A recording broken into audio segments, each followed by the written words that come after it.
drug den sa Barangay Camagayan gi-raid sa kapulisan, upat ka tawo nadakpan.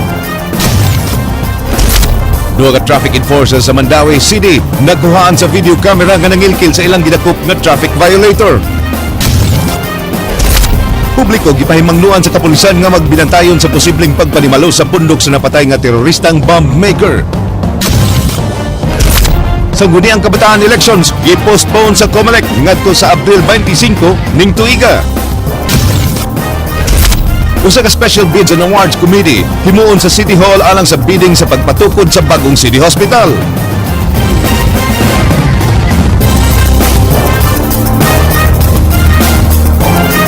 May hapon Sugbo Kabisayan, aniya naman ang mga balita uban ang kanitibuk ang pwersa sa News 5 Cebu karong adlang Huwebes petsa 5 sa buwan sa Pebrero tuig 2015. Ako si Glenn Soco. Amo nang ihatod ng masayong pagbalita inubanan sa mas komprehensibong impormasyon. Ako si Georgia Herrera. Georgia, gipahimangnuan ang sa publiko sa posibleng pagpanimalos sa mga sakop sa terorista nga napatay sa mga pulis didto sa Mamapasano, Maguindanao. Kinisubay sa kumpirmasyon sa Federal Bureau of Investigation Glenn nga si Marwan Gyud ang napatay. King Perez, Suginlimi. Human napatay si Jemaah Islamiyah Leader Commander Marwan sa Police Operation sa Maguindanao, posible nga himo na ang pagpanimaw sa teroristang grupo. Matod pa ni Senior Superintendent Conrad Capa nga mahimong gawa sa Mindanao himo ng pag-atake sa mga terorista. Pagkakaroon wa impormasyon ng kapulisan sa rehiyon nga naglihok ang teroristang grupo ni Marwan diri sa Central Visayas. Panawagan ni Capa sa komunidad nga mopahibaw sa kapulisan kung adunay kadudahang tao sila mga dapit. Well, they can go anywhere, Luzon, NCR. Hindi naman natin pwede sabihin na insulated tayo dyan. Ano? Important thing is, I've been calling this to the people, to everyone. Please be, ang tawag nito? Observant, no?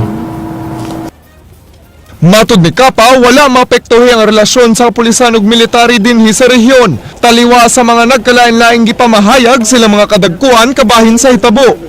Mihangyo si Capa nga adto na sila sa Board of Inquiry, muhatag sila mga pamahayag aron dili ngilad paminawon sa publiko. Lungkot nga nito, this is becoming a media war, no? Sa dami-dami na investigation, I think it's more prudent that our top brass, like si General Peñas, sa BOI na lang nila ilabas lahat. King Perez, News 5. Mutambong sa ipaygayong necrological service si Cebu Governor Junjun Davide sa duha ka mga Sugbuanong elite commando sa Special Action Force sa PNP nga namatay atol sa engkwentro sa MILF ug BIFF didto sa Mamasapano, Maguindanao. Matod sa tigpamaba sa Kapitolyo, andam na ang tag 50,000 pesos nga cheque alang sa pamilya nila ni PO1 Romeo Sempron ug PO2 Wendell Candano. Sa haya sa duha ka pulis, personal nga itunol sa gobernador ang maong hinabang sa pamilya niini. Hinuon dili na mutambong si Davide sa lubong sa duha ka bayaning pulis.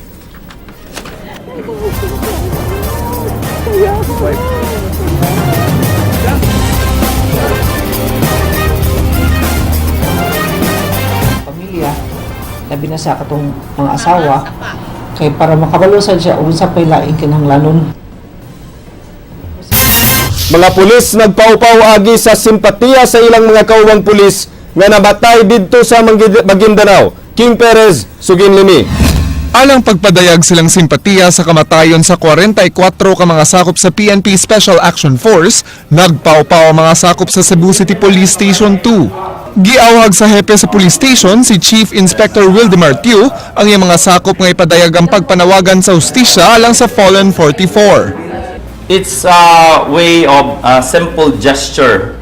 Ang uban baya, dili baya munana lalim na magpagkuhan sa buhok. It's like so hard to give up your hair na magpaupaw ka. Lakip sa mga nagpaupaw kining babae nga police officer. Kaning pagpaupa dili man ni pinuksanay pero kaning nga mga pagpakita nga ni kuan mi ni ito. ikuan mi sa among kauban. Patiya niya justice ra para sa among mga kauban ang mga matay. So this is a matter of sacrifice and respect. So far, kung ang pagpahinungod ani nila ilang mga bayanihong gibuhat. Apan giklaro nitiyo nga dili kini agig protesta batok ang presidente Aquino ug sa mga kadagkuan sa PNP nga mimando sa operasyon sa Maguindanao. In that case,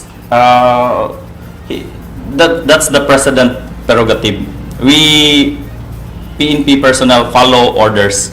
So whatever orders coming from the chief PNP, the down the line, no, sa magsugod sa among city director going up to the office of the president himself, we will follow orders. That's the what we are trained for. We follow orders. Matud nitiyo nga bisan pa man nga daghang pulis ang nakala sa enkwentro, nakabot niini ang tinguha sa pag-neutralize sa teroristang bomb maker nga si Marwan.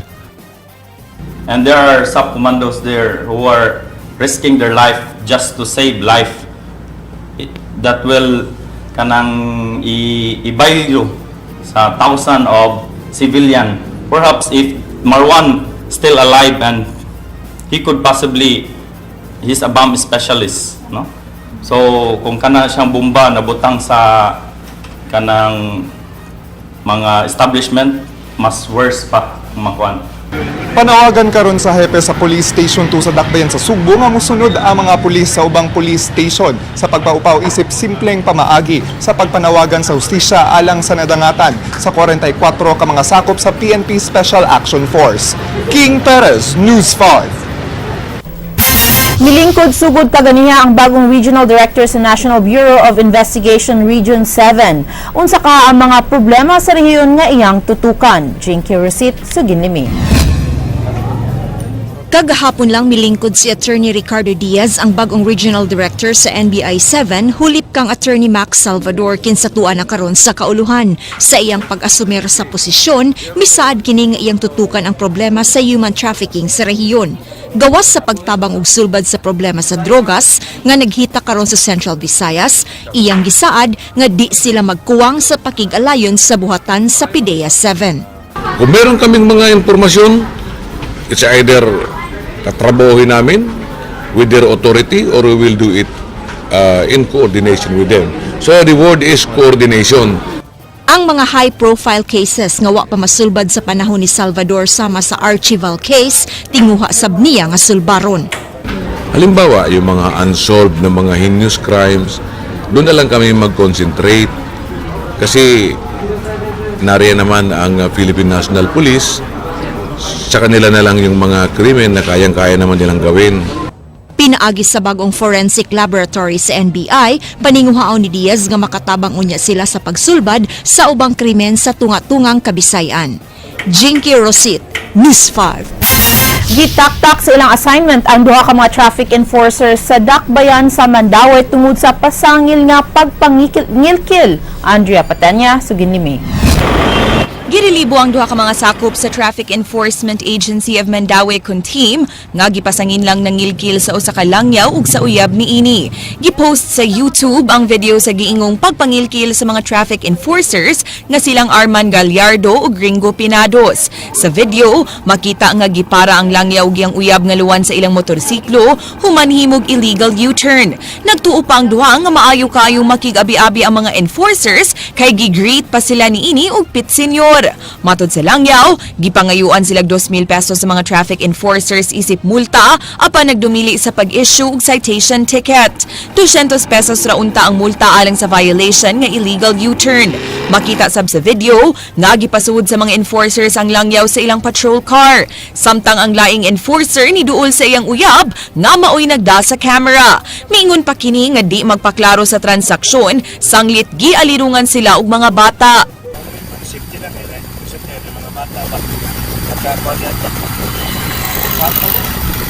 Nakabutang sa video paghuman nga 1,500 pesos ra ang nahatag nga suborno sa uyab sa Langyaw ngadto sa mga enforcers. Nanawagan karon ang pangu sa team nga si Edwin Ermac ngadto sa Langyaw ug sa uyab niini nga magpaila ug mupakita sa ilang buhatan aron mosangat og formal nga reklamo aron makakuha gyud og kompletong impormasyon sa hitabo. Matud pa, lisod pa matud-an nga nangilkil gyud silang Gallardo ug Penados sanglit wa makita sa video nga dunay kwarta nga gitunol. So that's why I asked them, nga naman, nga inyo naman ang gigunitan ang driver's license, unya nga nung wa maninudak pa ang driver if ever na ay violation. So, another thing, nga irregular nga nakita na to is di allowed, di alleged unsa ni, violators, pagsuod sa ilang auto. What's the purpose? Ha? So, na kayo makita nga maka-create og daw. Apan matod ni Ermac, bisan og di mapamatud-an ang pasangil nga extortion, daghan silang nakit-ang irregularity sa gibuhat sa duha ka traffic enforcers sama sa pagdumili nila sa pag-issue og citation ticket ug pagpasud sa violator sa ilang patrol car. Bisan og di makita sa video nga dunay kwartang gitunol, kadudahan ang nahitabo. They're transacting something nga maka-create og doubt. So, muna nga however, we could have unsa ni kanang have stronger case kung mo appear ang katong alleged complainant kay ang complainant ko no pagkatinuod lang although siguro magpasalamat niya apan ang iyang gibuhat no, he is destroying this institution rather than helping us. Gitangtang na ni Ermac silang Gallardo ug Penado sa mobile patrol ug gi-assign sa kadalanan ug gikuhaan og citation tickets. Gipasumiti na sab kininiyag incident report ug i-forward kininiya sa ilang legal ug HR departments alang sa tukmang silot. Matud pa ang mga irregularity sama sa pagdumili pagluwat og citation ticket, grounds for suspension sa usa ka enforcer. Sa incident report sa duha, gihimakak nila nga gipangkilkilan nila ang Langyaw ug matud pa wa na nila kini-issuehi og citation ticket, human na luoy sa Langyaw.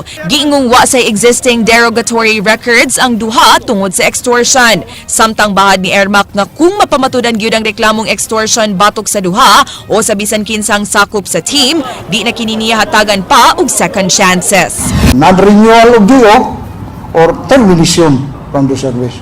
Muna itong iklaro nila. But ako sang hanyoon, ang atong mga kaigsuon, ang atong mga motorista, please help us. Andrea Patenia, News 5. Ni Asenso, gamay ang problema sa trapiko sa Banilad-Talamban Road. Sukad gimugna niadtong Hulyo sa miaging tuig ang Bantal Traffic Management Group. Kini ang naobserbahan sa presidente sa mga villages sa maong dapit atol sa executive session ganihang buntag. Matod nila, nakatabang tuod ang gipatuman sa sitom nga no left turn policy apan dili pa kayo kini epektibo kay daghan gyapong mga badlungon nga drivers ilabi na sa mga PUJ o gabal-habal nga mo left turn sa mga eskina, ilabi na kung way magbantay nga sitom. Sa pagkakaroon dulan lang sa 30 ka mga traffic enforcers ang nagbantay matag adlaw sa 8 kilometrong dalan sa Banilad-Talamban area. Duha ka empleyado sa City Hall wa na mubalik sa ilang trabaho human napalgan nga positibo sa drug test. Matod ni Attorney Jeron Castillo sa City Legal Office, ang duha ka empleyado nag-awol ug posibleng mataktak sa ilang trabaho. Ang laing duha kinsa mi report sa ilang trabaho nagatubang og investigasyon.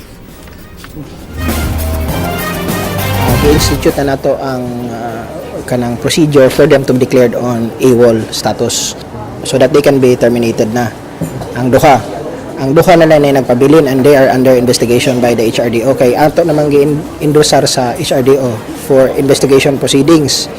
Definitely under sa policy ni Mayor kanang wala gini renewal, but if during the investigation process ma-determine na gid na there is cause to terminate, termination proceedings gid ang ma-follow. Duha ka panimay sa Barangay Camagayan na diskurbihan sa operatiba sa Cebu City Medical Center nga gihimong drug den. Ryan Sorote, Suginlimi. 103 ka mga 9 ampules, 300 kabuok syringes, mga pinakiting shabu og nilibong kwarta ang nakuha sa mga sakop sa Cebu City Intelligence Branch gikan sa duha ka mga panimay nga gihimong drug den dinhi sa barangay Camagayan. Nadiskurbihan kini pasado 9 kagabi human na tigayon ang bypass operation batok ang Arnel Magto ug Mitch Paler human sa pipila ka semana nga pagpaniid kanila nga dugay ng gireklamo. Kining duha ka mga balay mo igingong mga suki sa mga tigamitan og ginining drugas, diin sila mo palit sa ilang mga drugas og diin usab sila maghit-hit. Gindugay na nga gihimong drug den ang maong mga panimay og suwerte nga wa maapil sa pagasunog og pagdemolish.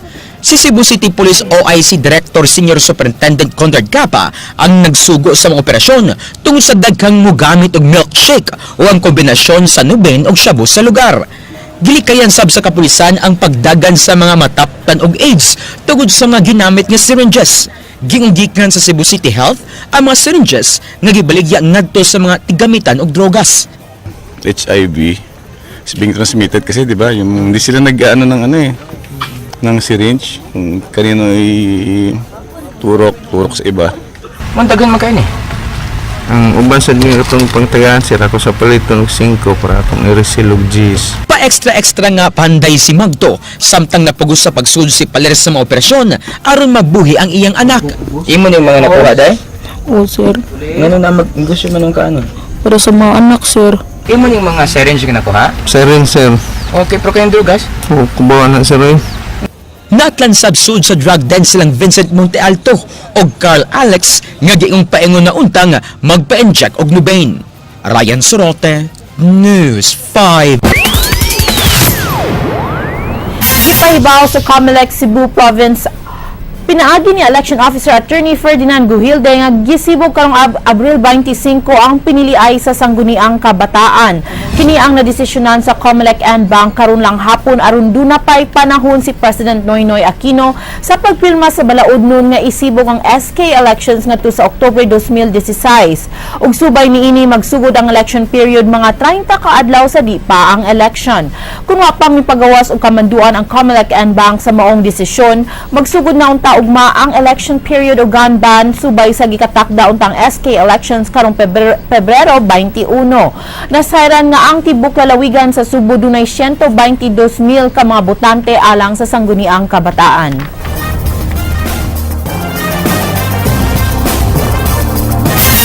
Niadtong buwan sa Disyembre pa na matakdan sa pangu sa housekeeping section sa Vicente Soto Memorial Medical Center nga dili tanan nilang basura ang kuhaon sa Department of Public Services sa Barangay Sambag 2 hangtod nga nagtipon og kini og nanimaho na. Leslie Caminada Vistil, Suginlimi.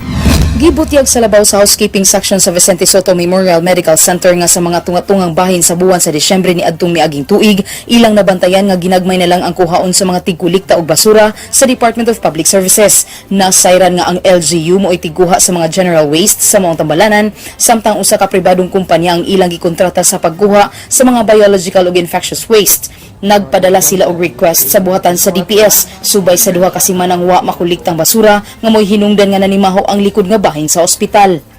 Tungod sa kadaghan sa mong pasyente, ang usa ka kuha nila gud sa truck. Dili ka sa para sa usa ka adlaw na mong waste mag-generate. Kay we generated as much as 2 tons per 24 hours. 24 hours collection na siya. Butyag sab ni Villarojo nga giangkon mismo sa pangu sa DPS nga si Rolando Ardosa nga di na nila maatuog kuha ang mga basura kay wa masegregate, butang nga gihimakak ni Villarojo. Niingon man gud siya po nga ang pulo gud ma'am dili man mo dawat sa hospital waste. Yung saan man ninamo engineer nga hospital waste biya ni. Ang tigpamaba sa Special Concern Office sa VSMMC miingon nga di na kinahanglan nilang padakon pa ang problema sa basura. Nakig-alayon sila karon sa DNR 7 nga dunay pribadong tigkuha sa bisan unsang klase nga basura. To do that probably is not just to inform them probably would be enough that there's a certain problem because we need to coordinate with each other. In fact, we are receiving their constituents, patients from Cebu City because there's a problem in their area. So we try to help each other because we are in the same locality. Nasayran nga di lang ang VSMMC ang nagkaproblema sa wa makuha nilang basura kay lakip na ang halos tanang tambalanan sa dakbayan sa Sugbo. Leslie Caminadi Vistil, News 5. Sa di pa himuon ang rebidding process alang sa katukuran sa bagong Cebu City Medical Center, mag-umulog special bids and awards committee ang Cebu City Government. Ray Pasaporte, Sugin Limi. Because allegedly the Cebu City does not have funds to finance the project. We sincerely appreciate the council, but with all due respect to them, their work is limited to the appropriation, and they did make an appropriation equivalent to 600 million for the project. As to who should provide the funds, as to who should collect the funds, I think we should give it to the treasurer. Because Giklaro ni Attorney Jeron Castillo sa City Legal Office, kabahin sa nitumaw nga kabalaka nga posibleng di madayon ang katukuran sa bagong Cebu City Medical Center. Sa pagkakaroon dunay 1.4 bilyones pesos sa bangko nga gideposito ang City Treasurer's Office alang niini. Gawas ini ang SM Prime Holdings ni saad nga muhatag sab minilyon nga salapi alang sa CCMC. when you say funds are already available, we have already strong commitments to fund the project. Aside from the 600 million, which is appropriated already by the Good Council. Yes, because we have very good donors. We have commitments also coming from Las Vegas and then other areas of the United States. And all in all, I think based on the computations, we could easily generate about $1 billion already for the project. Wapay pizza kung kanus agyud tukuron ang bagong City Hospital kay kinahanglan pang mag-umol og Special Bids and Awards Committee. Din ang City Legal igurang mogiya sa mayor kung si kinsa ang mamahimong sakop niini. The mayor is that there must be a group who would really look into this. That is why there is a special back for CCMC because of the urgency of the project. So I will be guiding the mayor. I will tell him who are qualified and who should not be sitting there based on the legal provisions. And then from there, he can make his necessary appointments. Dugang ni Castillo, musunod dayon ang rebidding process sa gayon nga dunanay maumol nga special back. Ray Pasaporte, News 5. Kapa nakaunahuna nga mo-apply pagkahepe sa kapulisan sa Dakbayan sa Sugbo. Iyang napanglantawan nga maabtan sa election ban ang iyang nag-ung-ung nga promotion. King Perez, Sugin Limi. Hangtod karon wapay napili nga permanenteng Cebu City Police Director nga kasamtangang gihuptan ni Senior Superintendent Conrad Capa kinsa Deputy Director for Operations sa Police Regional Office. Nasayran nga nakauyon si Cebu City Mayor Michael Rama sa pagdumala ni Capa sa kapulisan sa Dakbayan. Apan undecided si Capa kung mo-apply kini sa mong posisyon. Kung mahimong hepe sa kapulisan sa Dakbayan sa Sugbo, mabiyaan niya ang mas dako nga posisyon nga Deputy Director for Operations sa PRO7. Pwede naman. I can be. Kaya lang I will have to give up my task bababa ako. Bahala na, I will decide on my career. But kasi I fall in love with Cebu City, kaya medyo Nagpaabot usab si Capa sa posibleng pag-promote kaniya ngadto sa pagka-Chief Superintendent. Ang promotion mahimo lang hangtod karong Hunyo tungod kay adunay 1-year ban sa promotions sa maabot nga eleksyon karong Mayo sunod tuig. Tungod niini ang gitanaw ang posibilidad sa pag-apply sa pagkahepe sa kapulisan sa Cebu City. Nahimong kontrobersyal ang pag-reassign ni Capa diri sa Region 7 sa miaging tuig. Humanag malampuson kini isip pangu sa Task Force Tugis sa pagsikop sa most wanted nga si Delphine Lee. but I'm weighing my options. King Perez, News 5. Andam na ang financial assistance nga itunol sa Kapitolyo alang sa mga biktima sa bagyong Senyang sa Habagatang Sugbo. Giaprobahan na sa Hunta Provincial ang pondo alang sa mga biktima kansang mga panimay na guba atol sa pagkusukuso sa bagyo niadtong buwan sa Disyembre. 10,000 pesos ang madawat sa totally damaged nga panimay, samtang 5,000 pesos alang sa partially damaged. Ang pamilya nga makadawat sa cash assistance, base kini sa validated report nga gisumiter sa Municipal Social Welfare and Development Office. Bugtong lungsod sa Dumanhog, Alegria ug syudad sa Karkar, ang nakasumiter pa sa ilang report. Okay, although wala ta mohatag og financial assistance sa katong sa kuan mga balay bitaw nga mga daot pagrubi, nakahatag man ta sa kuan sa munisipyo og assistance na. Kasamtangan konsehal sa Dakbayan sa Mandawi ug iyang anak nga konsehal sab sa barangay gipaubos sa preventive suspension tungod sa reklamong graft and corrupt practices niadtong tuig 2002. Andrea Patenya, Sugin Limi. Andam ng mutuman siyang preventive suspension sud sa 60 ka adlaw si Mandawi City Councilor Editha Cabajo ug ang iyang anak nga si Kevin kinsa kasamtangang konsehal sa Barangay Look. Ang maong order giluwat ni RTC Branch 28 Judge Mercedita Ignacio tungod sa reklamong graft and corrupt practices batok sa duha. Ang maong kaso nagsugod niadtong kapitan pa si Editha sa Barangay Look ug sangguniang kabataan chairman si Kevin. Niadtong tuig 2002 nihangyo ang kanhi konsehal sa barangay nga si Jesus Flores nga kolektahon ang iyang terminal leave credits nga moabot og dulan 150,000 pesos alang sa iyang serbisyo gikan 1989 to 2002. Wa dayon kini gitugot ni Editha ug sa mga sakop sa barangay council kay wa pa sila nakapamatuod kung mahimo bang sugtan ang request, mao nga nangayo sila og legal opinion gikan sa nagalain-laing ahensya sa gobyerno. So na-decided man gud sa barangay Luok nga ang mga councilor nga dili mi mo approve dayon sa iyang mga request kay lain-lain ang opinion, no? Nangaibig opinion mao ni mao na. So nangaibig opinion nagyud dito sa national. Sa unang opinyon, gikan kang Civil Service Commission Director David Cabanag Jr., wa ni inigitugot ang pag-release sa pondo alang sa leave credits ni Flores, apan kalit nga milahi ang opinyon ni ini, human ang pipila ka buwan, ug miingon na sab nga mahimo na kining ma-release. Kay naglibog kun unsay tuuhan, ni-inquire silang Editha sa Civil Service Commission Central Office, ug mato ni Assistant Commissioner Nelson Acevedo, di mahimong ma-release ang 140,000 pesos nga gipangayo ni Flores, kay ubos sa CSC-DBM Joint Circular No. 1 Series of 2004, sugod tuig 2004 onwards ra, makadawat sa ilang leave benefits ang mga barangay officials ug dili retroactive ang ilang leave credits. Buot pa sa buot, ang leave credits sa mga barangay officials alang sa mga tuig 2003 backwards, di na mahimong maklaim mao nga wa sab gyud gi-release ni Editha ang gipangayo ni Flores nga 148,000. Kabahin niya siya sa iyang pag-amping na dili mapagawas ang kwenta sa barangay Luok kaniadto sa siya pa ang barangay kapitan. For me, as part of the Barangay Council of Barangay Luok, as ex officio, as SK chairman at that time, may stand na mukrenig yun kung unsa man gani pamaagi sa balaod na makahatag pag-yun entitled pag-yun i-claim ang katungkumplinan o dili.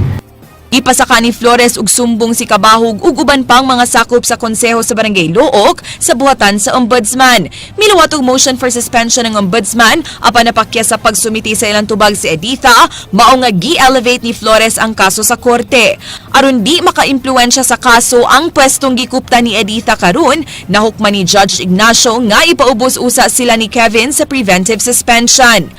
So abide lang ta sa rules and guidelines sa atong korte, no? Sa atong law, no? Giklaro sa kampo ni Konsehal Cabahog nga bisan og nakadawat na sila og kopya sa iyang preventive suspension order, di usa siya mukanaog sa pwesto hangtod nga iimplementar sa DILG-7 ang maong order kay basin og lain na sab nga reklamo ang isang at bato kaniya nga dereliction of duty kun kapakya sa pagtuman sa iyang trabaho isip konsehal sa Dakbayan sa Mandawi. Laing gipaybaw sa abogado ni Editha nga di sila mohunong sa ilang legal actions ug musangat na sab sila og laing motion to quash batok sa kasong gipasaka ni Flores. Andrea Patenia, News 5. Sa pagsugod sa bag-ong tuig, Georgia, daghan na sab ang dunay New Year's resolution nga magpagamay. Mao nga puno-puno na sab ang mga gym ug Zumba classes. Apan doon na say bagong matang sa exercise gland nga nagkauso dinhi sa Pilipinas. Gikan kani sa Estados Unidos ug kini gitawag nga Total Resistance Exercise kon TRX suspension training. Kung sa kini sugin ni Andrea Patenya. Di na kinahanglan pa ang nagkadaiyang ekipo sa Total Resistance Exercise kung TRX kay kinirang suspension straps nga gitaod sa lig-on nga puthaw, maoy kinahanglan sa training nga mahimo nang makatone sa imong mga bukton, abs, legs ug dughan. Aksidente ra kining naimbento ni Randy Hetrick, usa ka kanhi US Navy SEAL. He basically created this out of necessity while they were being deployed in their missions. So he had no access to equipment or minimal space. He fabricated the equipment using his jiu-jitsu belt, parachute webbing, and boat repair kit. Lahi ang TRX suspension training kay di sama sa gym equipment nga mao'y musuporta sa imong lawas. Sa suspension training, imong lawas ra ang musuporta siyang kaugalingon kay imong body weight mao'y imong gamiton sa training. Alang sa mga beginners, mahimong magsugod sa simple nga suspension training exercises sama sa TRX lunge. You stretch your hip flexor, you get out here, work your glutes, your hamstrings, work your balance.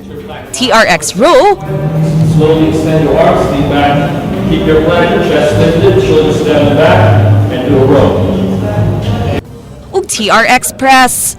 Okay, so go down slow, control, and press that up. Right? Raise your Ug kung na-master na ang basic exercises, mahimo nang mag-level up sa mas lisod nga exercises sama sa TRX burpee ug TRX inverted press. Exercise at your own pace lang ang TRX suspension training, depende sa mada sa lawas. Mao nga bisan mga 70-year-old nga lolas, pwede gihapon ni ini. Daghan na sabang dunay mga success stories tungod sa suspension training. Since November, I already lost 17 pounds. It has really been a great effect from my body at first. When I started, it was really difficult for me to finish the round. Eventually, I kept coming back. It motivated me and challenged me as well. Then, it came to a point I could finish the whole round. Gawa sa suspension training, doon na sa ilang exercises sama sa battle rope alang sa arms ug core, agility ladder alang sa balance, coordination ug agility, ug box jumps alang sa leg strength ug power. Matod pa, aron ma-achieve ang fitness goals, kinahanglan sab kining dunganan ug healthy diet. If you're trying to lose weight, you incorporate this, as your exercise, then that will help you lose weight. But diet and exercise has to go together. Lain sab nga tip aron di maayo lang sa sugod ang workout, mas maayo nga mag-exercise kuyog ang mga higala aron madani nga magpadayon.